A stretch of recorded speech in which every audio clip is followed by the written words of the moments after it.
It began with a single position that looked safe, then a handful that looked brilliant, and by the time the phone call started, $20 billion had already evaporated from a balance sheet that almost nobody could see. The name behind it was Archegos Capital Management, a family office that didn't ask the public for money, so the public didn't know it existed until the ruins were on the front page. What was really at stake here wasn't just one fund's bad bets. It was a stress test of how modern markets let concentrated risk hide in plain sight. Since the financial crisis, banks faced tougher capital rules, and hedge funds learned to live with more disclosure, but a family office didn't file the same reports.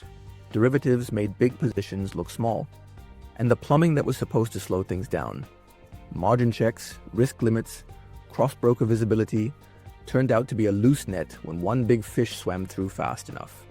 At the center was Bill Huang, a low-profile veteran of the long-short equity world who had once run a hedge fund and later reconstituted his operation as a family office. Around him, a cast of global prime brokers competed hard for a lucrative client. Credit Suisse, a Zurich-based bank, Nomura, a Tokyo-based broker, Morgan Stanley, a U.S. investment bank, Goldman Sachs, a U.S. investment bank, UBS, a Swiss bank, and others. On the other side were the companies whose shares became the building blocks of Archegos' exposures, names ranging from U.S. media firms to Chinese tech-adjacent listings.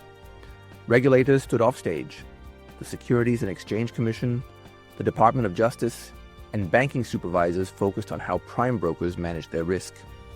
The timeline that mattered to the market unfolded quickly in early 2021. By late winter, the prices of several media and tech-related stocks favored by Archegos had risen dramatically. Then a public share sale by a flagship media company jolted the momentum. Prices slipped, equity exposures wobbled, and margin calls landed on the Archegos' desk.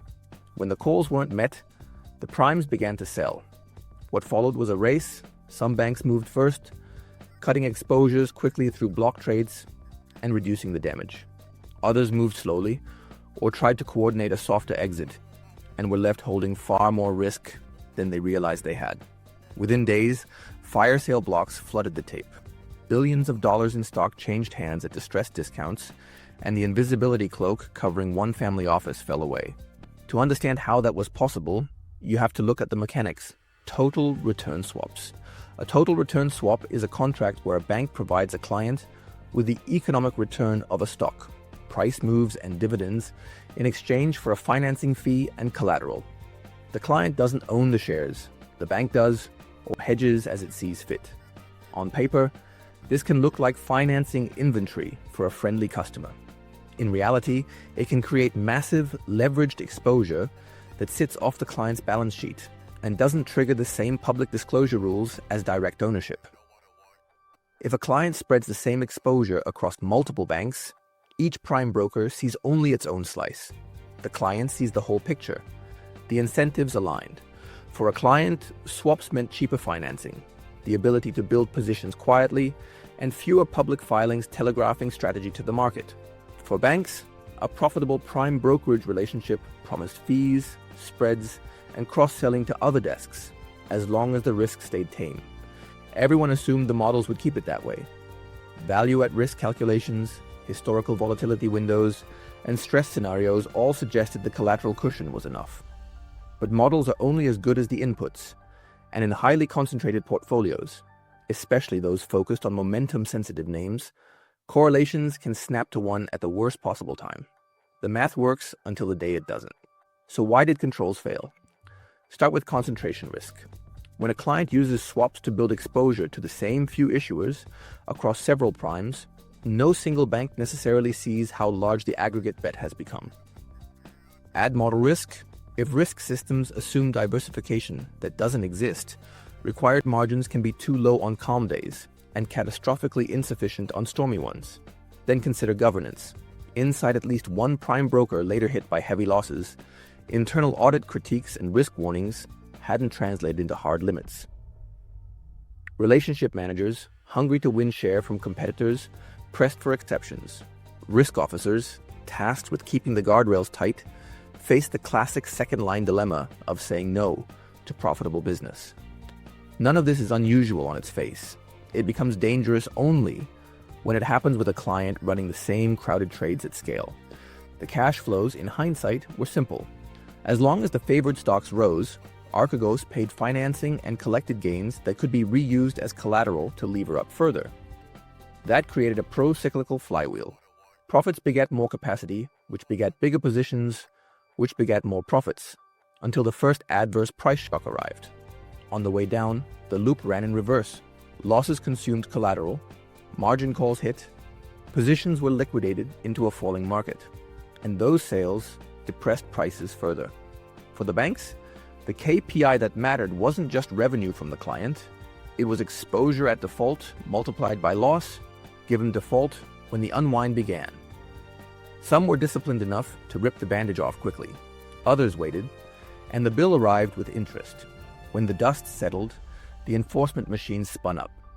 Civil regulators alleged that misrepresentations and market manipulation sat at the heart of the strategy, that the family office had lied about its exposures and liquidity to the primes, and had engaged in trading patterns designed to pump the prices of its core holdings.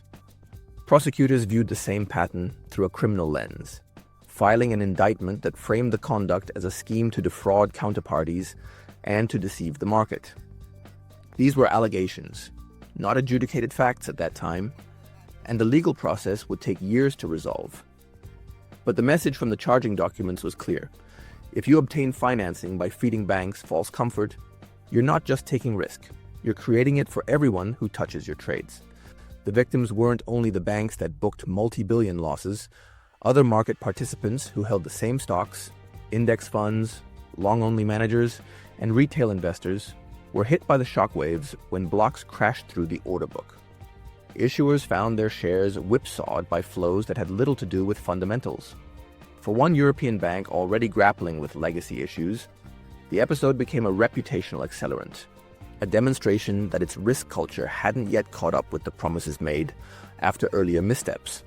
Regulators took notes not only on the family office, but on the prime's governance, trying to map how supervisory expectations had been translated or lost in day-to-day decisions. Behind the scenes, the risk reports told a story in the language of exceptions, overrides, and near misses. Initial margin models that treated equities like benign assets in quiet markets couldn't absorb a multi-standard deviation swing in a single week.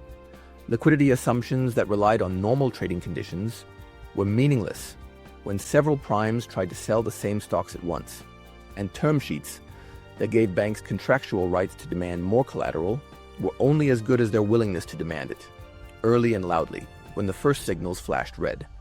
Afterward, boards commissioned internal reviews and outside investigations that concluded in careful prose that structural weaknesses, not just bad luck, explained the losses. Could this have been prevented? Some things are hard to stop in a market that prizes innovation, but there were clear early warning signs: extreme concentration in a handful of names. A client whose notional exposures, if aggregated across primes, would have raised eyebrows. A comfort narrative that conflated experience with transparency, and models with truth. Better cross-broker visibility could have helped. So could tougher internal limits that don't budge when a relationship is profitable. And reforms to disclosure around security-based swaps, pushed by regulators who saw how opaque the buildup had been, aimed to make the next Archegos harder to hide. There is a temptation to turn this into a morality tale about a rogue client and gullible banks. That is too simple. The structure itself, derivatives that separate economic exposure from legal ownership, prime brokers that compete for balances, and risk systems that are reliable until the regime shifts, creates the conditions for a blowup. When incentives lean toward growth and disclosure lags behind exposure, the invisible can become systemic in a single news cycle. The lesson isn't to ban the tools, it's to align the safeguards with the reality of how the tools are used. For investors, the signals are practical. When a stock's rise seems disconnected from news, ask who is financing the move and on what terms. When a firm's float is tightly held but block trades keep appearing, consider whether synthetic exposure is unwinding behind closed doors. When banks talk about prime revenue without talking about risk-weighted return, Remember that risk rarely vanishes. It migrates. And for institutions, the reminder is boring but vital. Independent risk functions need authority, not just accountability. And model governance must assume that correlations approach one on the worst day. As for the broader market, the episode underlines a paradox. Liquidity feels abundant when prices climb and leverage is cheap. But real liquidity is what remains when everyone heads for the exit. Family offices can be sophisticated and prudent. Many are. Yet the line between private wealth management and market-moving leverage blurs when scale meets opacity. Bringing the largest synthetic positions into a more timely disclosure regime may be unglamorous regulation, but transparency is the oxygen of stable markets. If you found this breakdown useful, share it with someone who watches markets for a living. And if you want more clear, sourced deep dives into financial scandals and their mechanics, subscribe and stick around.